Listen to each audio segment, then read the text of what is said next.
بسم اللہ الرحمن الرحیم۔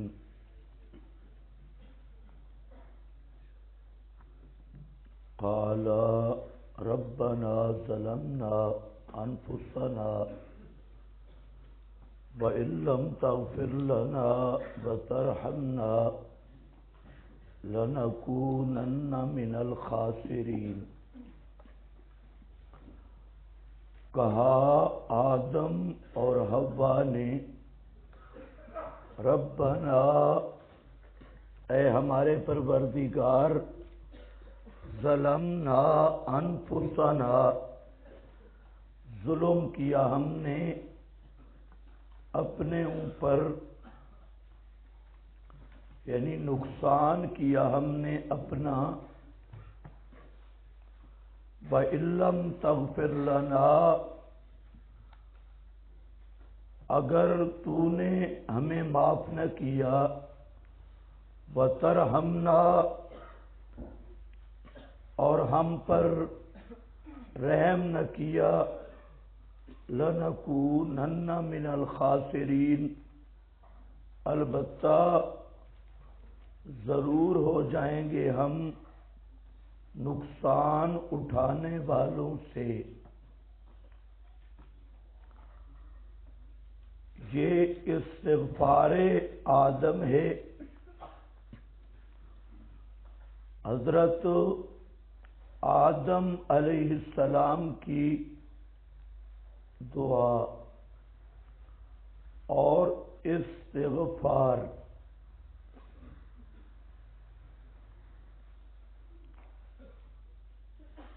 اس پر میں نے عرض کر دی کہ بعض لوگ جو روایت پیش کرتے ہیں کہ آدم نے وسیلہ پیش کیا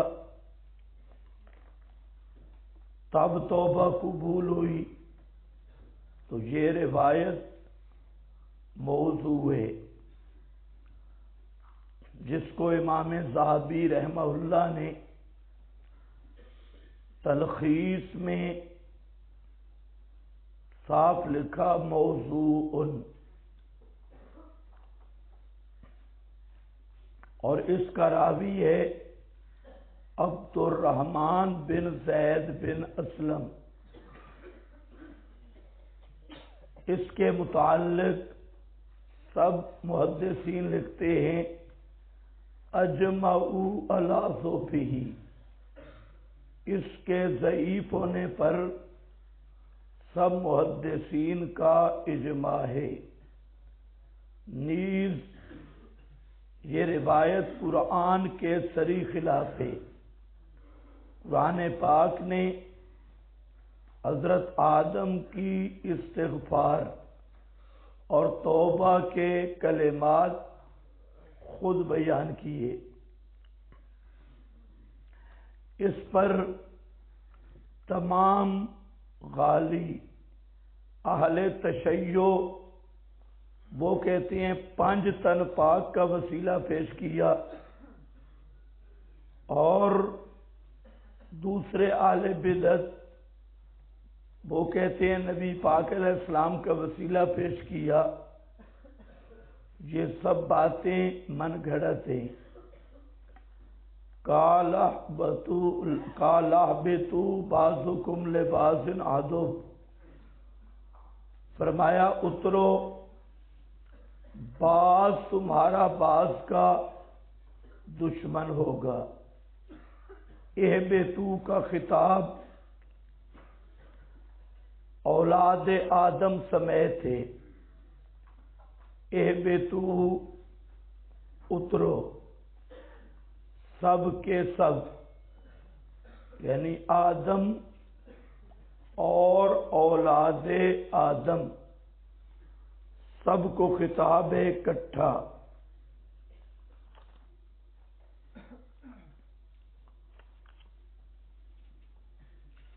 بعضکم لبعض عدو، بعض تمہارا بعض کا دشمن ہوگا۔ وَلَكُمْ فِي الْأَرْضِ مُسْتَقَرٌّ، اور واسطے تمہارے زمین کے اندر مستقرن ٹھہرنا ہوگا، ومتاعن الہین اور نفع اٹھانا ہوگا ایک مدت تک۔ اس ہین سے مراد الی یوم القیامہ یا الی انقطاع الدنیا یا الی الموت، فردن فردن موت تک دنیا میں رہنا ہوگا زمین پر، اور کل مدت زمین پر استقرار کی قیامت پہ ختم ہوگی۔ قالا فیہا، فرمایا اسی زمین میں، تحیونا، تم زندہ رہو گے، وفیہا تموتون، اور اس زمین میں تم مرو گے، ومنہا تخرجون، اور اسی زمین سے زندہ کر کے نکالے جاؤ گے۔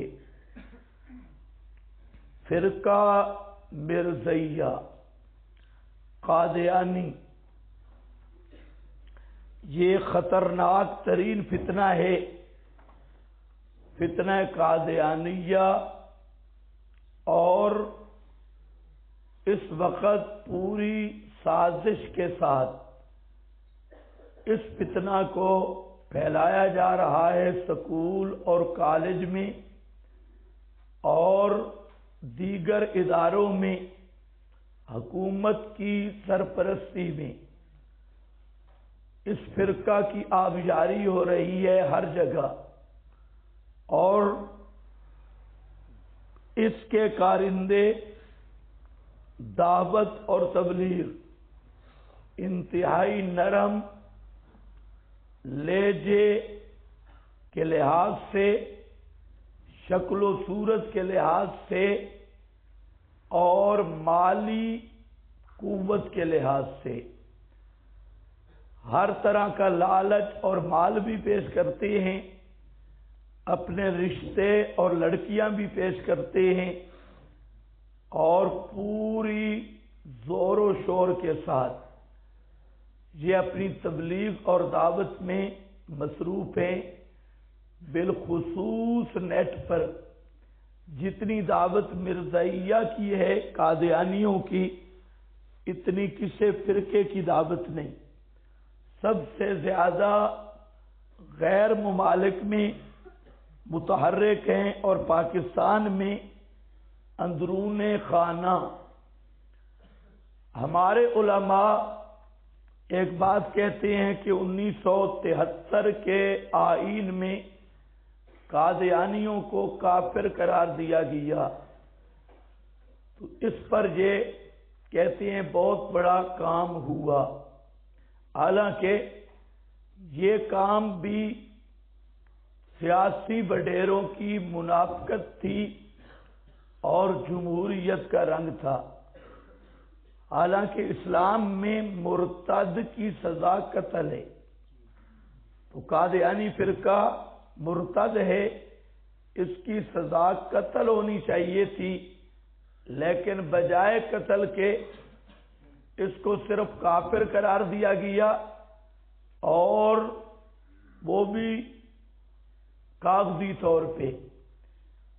عملی طور پہ ملکی اداروں میں قادیانی اب بھی کام کر رہے ہیں، فوج میں بڑے بڑے افیسر اور اسمبلیوں میں، حتیٰ کہ وزیر اعظم کے مشیر تک بڑے بڑے قادیانی ہیں، عدالتوں میں قادیانی ہیں، سکول کے اندر قادیانی ہیں، کالج میں لیکچرار قادیانی ہیں۔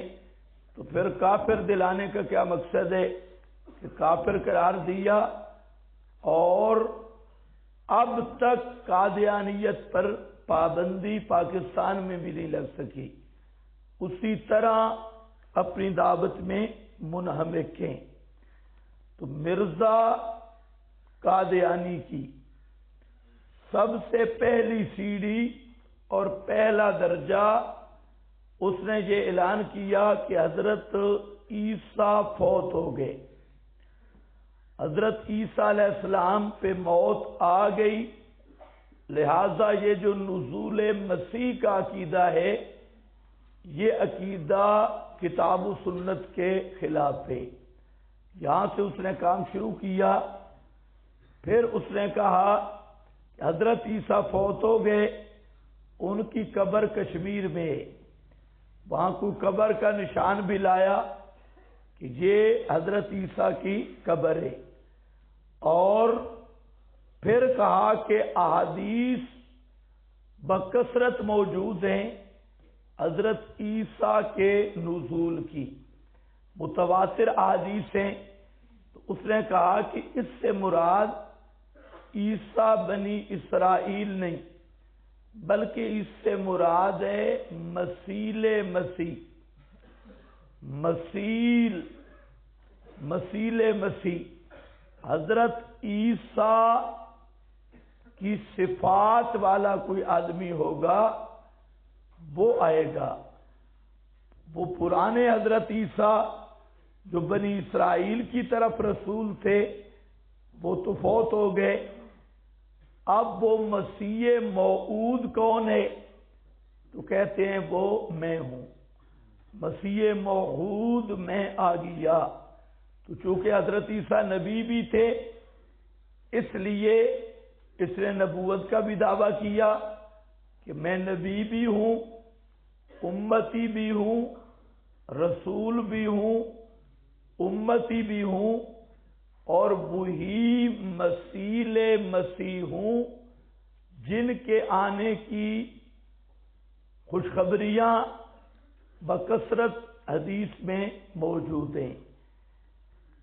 اسی طرح اس نے پھر آگے اپنا پورا نیٹ ورک چلایا، لیکن بنیاد یہ ہے، اب اس کے لیے مسئلہ تھا کہ حضرت عیسیٰ کی وفات ثابت کرنی ہے، تو ایسی دلیل تو تھی نہیں کتاب و سنت میں جس میں یہ صراحت ہو کہ حضرت عیسیٰ پر موت آ گئی،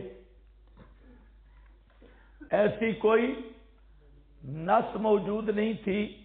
تو مرزا قادیانی نے 30-32 آیات لکھ دی اور اس سے الٹا سیدھا استدلال کیا اور صاف دعویٰ کر دیا کہ یہ نص قطعی ہیں وفات مسیح کے لیے، کہ حضرت عیسیٰ علیہ السلام فوت ہو گئے۔ اب ان میں سے ایک آیت یہ بھی ہے، آپ اندازہ کر لیں کہ کس قدر یہ دجال اور کذاب محرف ہے، تحریف کا مرتکب ہے اور بددیانت ہے کہ قرآن پاک پہ کس قدر جھوٹ بولتا ہے۔ اب اس آیت سے مرزے کا استدلال سمجھو، کہتا ہے وَلَكُمْ فِي الْأَرْضِ مُسْتَقَرٌّ، واسطے تمہارے زمین میں مستقرن ٹھکانہ ہوگا، وَمَتَاعٌ إِلَىٰ حِینٍ، اور نفع اٹھانا ایک مدت تک۔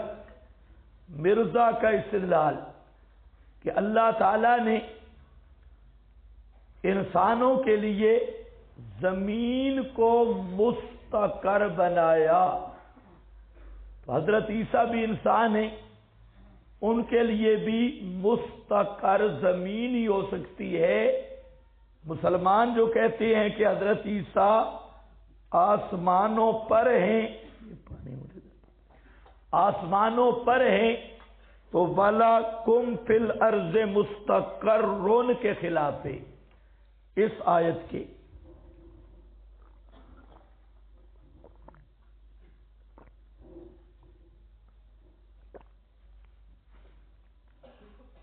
ایک دوسرا فیہا تحیونا، زمین کے اندر تم زندہ رہو گے، وفیہا تموتون، اور زمین کے اندر تم مرو گے۔ جبکہ مسلمان کہتے ہیں حضرت عیسیٰ آسمانوں پر زندہ ہے، تو اس آیت کے بھی حیات مسیح کا عقیدہ خلاف ہے۔ یہ تھا مرزا کا استدلال۔ جواب، یہ مرزا کی بدترین جہالت ہے۔ وَلَكُمْ فِي الْأَرْضِ مُسْتَقَرٌّ کا یہ معنی کرنا کہ ہر وقت زمین سے چمٹے رہو گے، یہ مرزا کی بد دیانتی بھی ہے، تعریف بھی ہے۔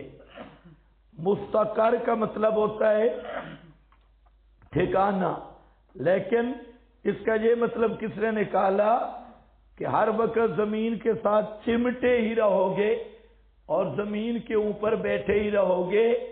آج کے دور میں اگر ہوائی جہاز میں کوئی سفر کرے تو وہ وَلَكُمْ فِي الْأَرْضِ مُسْتَقَرٌ کے کیسے خلاف ہوگا؟ خود مرزا قادیانی کو نبی بنانے والے عیسائی، ان کا دعویٰ ہے وہ مہینوں تک خلائی سفر پہ رہے اور کہتے ہیں ہم چاند پہ اترے، فلاں جگہ پہ اترے۔ تو بعض افراد کا ہوائی جہاز میں ہونا، بعض افراد کا خلائی سفر پہ ہونا، بعض افراد کا چاند پہ اترنا، اگر وَلَكُمْ فِي الْأَرْضِ مُسْتَقَرٌ کے خلاف نہیں تو حضرت عیسیٰ کا عارضی وقت کے لیے آسمان پہ رہنا یہ بھی وَلَكُمْ فِي الْأَرْضِ مُسْتَقَرٌ کے خلاف قطعاً نہیں۔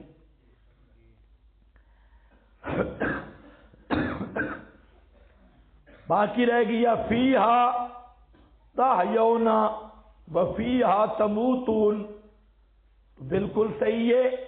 حضرت عیسیٰ زمین پر زندہ رہے، زمین پر اتریں گے، بقیہ حیات گزاریں گے اور زمین میں مریں گے۔ تو یہ آیت بھی حضرت عیسیٰ کی حیات کے خلاف قطعاً نہیں۔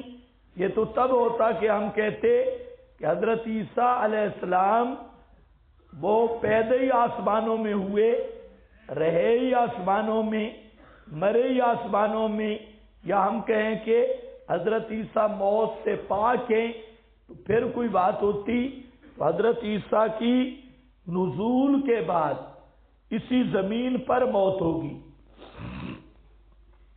تو مرزا قادیانی کا استدلال یہ خالص تحریف ہے، جیسے آج کل کے جاہل خطیبوں کی استدلال ہے کہ مسئلہ کچھ استدلال کچھ۔ تو یہاں پر ہم کہتے ہیں مرزائیہ سے صرف ایک نص جس کا تمہارا دعویٰ کے مطابق کہ حضرت عیسیٰ پر موت آ گئی، یہ تمہارا دعویٰ ہے، اس کے مطابق کوئی آیت لاؤ۔ وہ لاتے ہیں ما جعلنا لبشر من قبلک الخلد، ہم نے آپ سے پہلے کسی بشر کے لیے ہمیشگی نہیں بنائی۔ تو ہم کہتے ہیں ہم کب حضرت عیسیٰ کے لیے خلد مانتے ہیں؟ حضرت عیسیٰ پر بھی موت آئے گی۔ یہ آیت تو تم تب پڑھو کہ ہم حضرت عیسیٰ کے لیے موت کے قائل نہ ہوں۔ موت آئے گی، جھگڑا یہ نہیں کہ موت سے پاک ہے یا نہیں، جھگڑا یہ ہے کہ موت آ گئی ہے یا نہیں۔ تو تمہیں دلیل لانی چاہیے کس بات پہ کہ موت آ گئی، وفات پا چکے، اس پر کوئی دلیل ہے تو لاؤ۔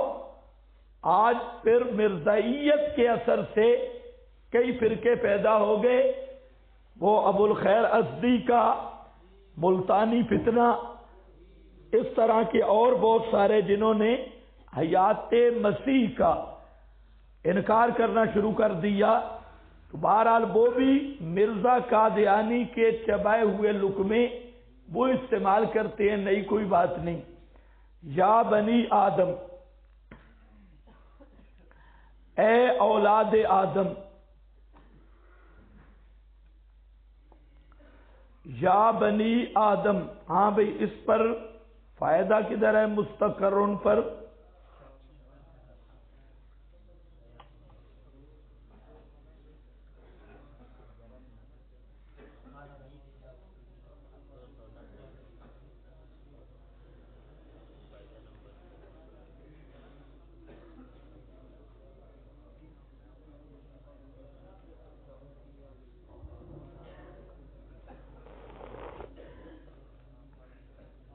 ہاں بھئی صحیح ہے، صحیح ہے۔ یہاں پر ایک کام کی عبارت ہے، اس لیے آپ کو یہ فائدہ بتانا ضروری ہے۔ لہم فیہا مستقرٌ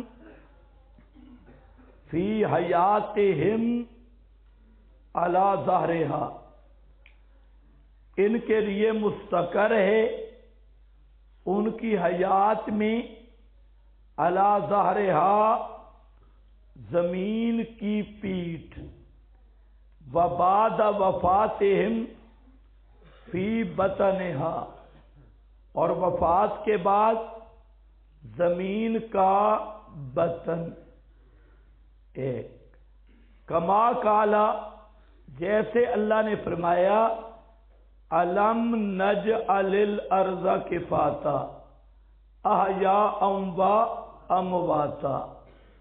اس کو ذرا خیال رکھ لو، یہ عبارت اس لیے لایا کہ الم نجعل الارض کفاتا احیاء و امواتا پر سب مفسرین نے لکھا کہ زمین کی پیٹھ زندوں کے لیے اور قبر یہ مردوں کے لیے، بطنہا قبرہا للاموات، جو اس بات پر صریح دلیل ہے کہ قبر احیاء کے لیے نہیں ہے، زندوں کے لیے نہیں، قبر کس کے لیے ہے؟ مردوں کے لیے۔ اور اس پر آپ کو اپنے مقام پہ 20 حوالے ملیں گے کہ زمین کی پیٹھ یہ زندوں کے لیے اور قبر یہ ہے مردوں کے لیے، جبکہ آج کے للڑ وہ کہتے ہیں قبر کس کے لیے ہے؟ زندوں کے لیے، قبر میں زندہ ہوتے ہیں۔ جب ہم یہ پیش کرتے ہیں وہ کہہ دیتے ہیں دیکھو جی یہ تو عام اموات کی بات ہے، انبیاء کی یہ بات نہیں، عام مردوں کے لیے۔ تو یہ حوالہ سپیشل اس لیے جہاں آیا کہ خطاب کس کو ہے؟ براہ راست آدم کو۔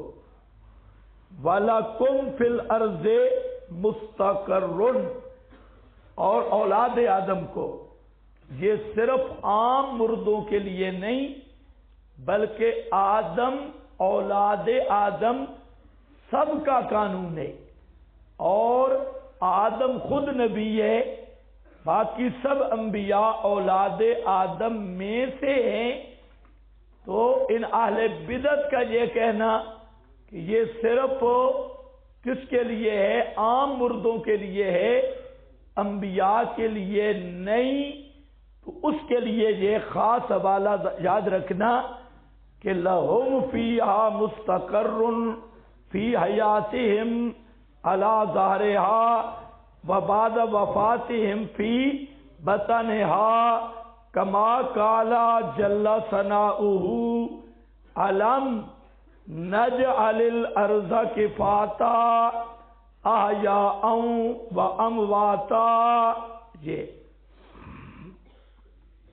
اس سے پہلے اگر کسی کو شک ہو کہ اہبطوا بعضکم لبعض میں آدم نہیں اولاد آدم ہے، تو پھر بھی وہ پھنسا ہوا ہے، اولاد آدم میں انبیاء تو پھر بھی ہے، لیکن اس کا علاج بھی آپ کے پاس اس سے پہلے حاشیہ میں موجود ہے کہ خطاب کس کو ہے؟ لہما والے ذریتہما،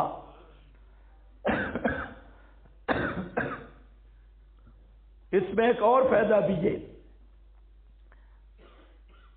اختار الفرا، فرا یہ امام محمد کے پھوپھی زاد بھائی ہے جو ہمارے امام محمد ہے، اور یہ نحو کے بہت بڑے مجتہد امام ہیں۔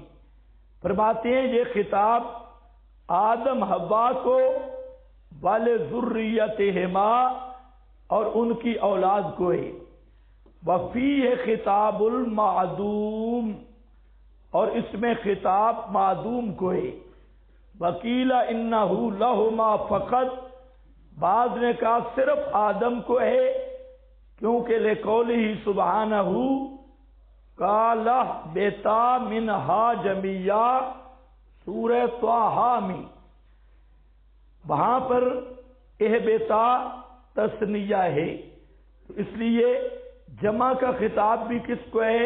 آدم اور حوا دو کو، بلقصہ قصہ ایک ہے، اور ضمیر جمع کی لکونہما اصل البشر، اس لیے کہ یہ اصل البشر ہیں، بشر کا بنیاد ہیں، فَكَأَنَّهُمْ ہم، گویا کہ یہ سارے انسان یہی ہیں چونکہ انسانوں کی یہ بنیاد ہے۔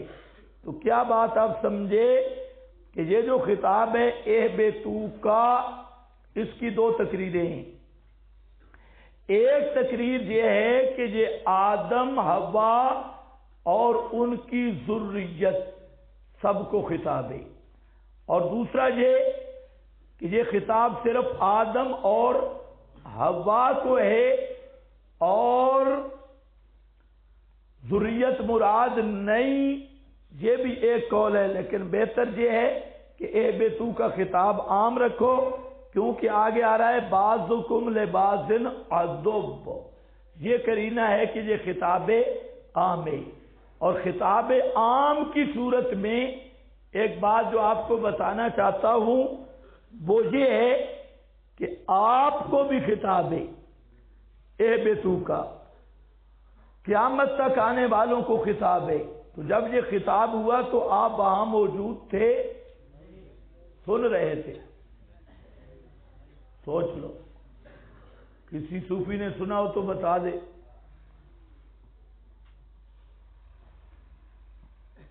آپ اب پیدا ہوئے، خطاب اس وقت تھا تمہیں۔ یہ جو کہتے ہیں خطاب کے لیے سماع ضروری ہے،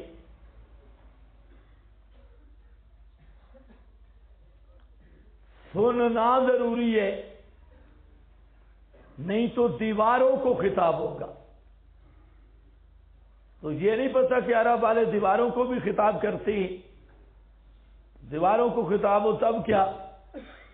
سب سے بڑا دور یہ آپ کا جو ڈاگئی ملا ہے، یہ بیچارہ لگا ہوا ہے، کیونکہ اس کا دماغ سارا منطقی ہے، منطق کی زنگ چڑھی ہوئی ہے اور قرآن و سنت کا پتہ ہی نہیں، تو وہ خطاب پھر کیسے ہو سکتا ہے؟ دیواروں کو خطاب، جو نہیں سنتی ان چیزوں کو خطاب، یہ کیسے ہو سکتا ہے؟ تو اب یہاں دیواروں کو تو خطاب عرب کے کلام میں موجود ہے۔ ہاں، یا منزل سلمہ سلام علیکما، یہ ہے نا عربی، یا منزل سلمہ سلام علیکما، یہ منزل سلمہ کی دیوار ہی ہے نا، کہ دیواروں کو سب، یہ تو خطاب ہے، تو ہے نا عربی میں، تجھے عربی پڑھی نہیں تو بے وقوف نے۔ یا منزل سلمہ سلام علیکما، اور سلمہ کے دونوں گھروں تم دونوں پہ سلام ہو، خطاب ہے۔ اور یہاں پر تو دیواریں بھی نہیں. اور فرا کا حوالہ میں اس لیے لایا کہ یہ نحو کا بہت بڑا امام ہے اور خطاب معدوم کو کہہ رہا ہے، تو معلوم ہوتا ہے خطاب کے لیے سننا، جاننا، موجود ہونا، یہ جتنے مفروضے ہیں یہ سب گپے ہیں. اب آپ کے پاس ایک پورا مضمون آیا، یا ایھا الناس اعبدوا کا خطاب بھی سب مخلوق کو ہے، حالانکہ سب مخلوق خطاب کے وقت موجود نہیں تھی، اس وقت موجود، لیکن خطاب عام ہے. یا ایھا الذین آمنوا اقیموا الصلاۃ، یہ آپ کو بھی خطاب ہے، لیکن آیت کے نزول کے وقت آپ موجود نہیں تھے، لیکن آپ کو بھی خطاب ہے. ہاں بھائی، اہبطوا،